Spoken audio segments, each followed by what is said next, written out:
Well, if you're running short on cash or you want to splurge on that summer vacation, you might be tempted to dip into that retirement fund. And sometimes taking your money out of your retirement is a good idea, but how much is safe to take out? 23 ABC's financial expert Andy Barkate is here to tell us a little bit about the 4% rule. Good morning, Andy. Thanks for being here. Good morning, ladies. How are you? Doing fantastic. 4% rule means you're going to give us 4% to spend. Not quite. No.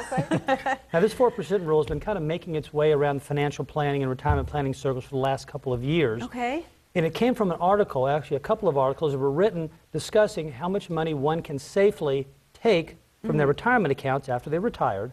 So if you're retired or you're getting to that point, this is something you should be interested in. Okay. And hopefully not run out of money. Take enough money out of your plan because we're living a lot longer, aren't we? Yes. I mean, the average retiree lives in retirement 20 plus years, some a lot longer.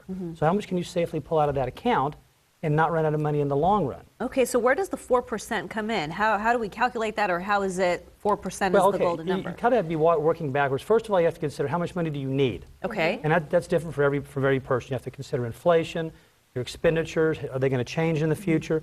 And then do you have enough money to supply you those, along with your Social Security? So if you're taking money out of your account, what this study says, if you're taking out about 4%, you should be able to last through that retirement. Okay. Now, a lot of people out there think that's kind of low. If the stock market's been averaging 7 or 8%, which is average the last 20 plus years, should not be able to take more money. Right. Well, what they don't understand is it's not the average rate of return that's important, it's the sequence of those returns. Let me give you an example. If you say you have $100,000 in your account, Okay. and you're taking out, say, 6%, Okay. $6,000 a year, Sure. right? And the market fluctuates, we all know that. And what if it goes down? Now, the average bear market, and we've had dozens of bear markets over the last 30 or 40, 50 years, goes down 20%. So if the market goes down 20% and you're taking out 6, your account value just gone down 26%, right?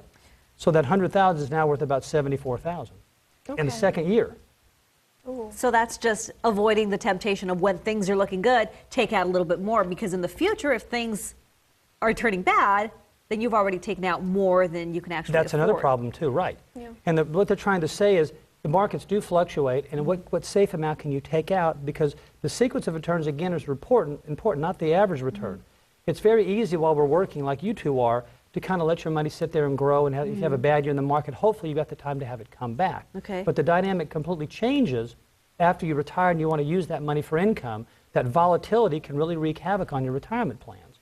And the whole idea is that what we try to do in our company is try to de-emphasize some of those risky assets like stocks and mutual funds and use safer areas so you can more safely take out that money, and these fluctuations you have in the markets as well as the economy, which you can't control, right? Right. They don't affect you as much. So there's things you can do, but it's something every person that wants to retire, which is all of us, Right. should be aware of.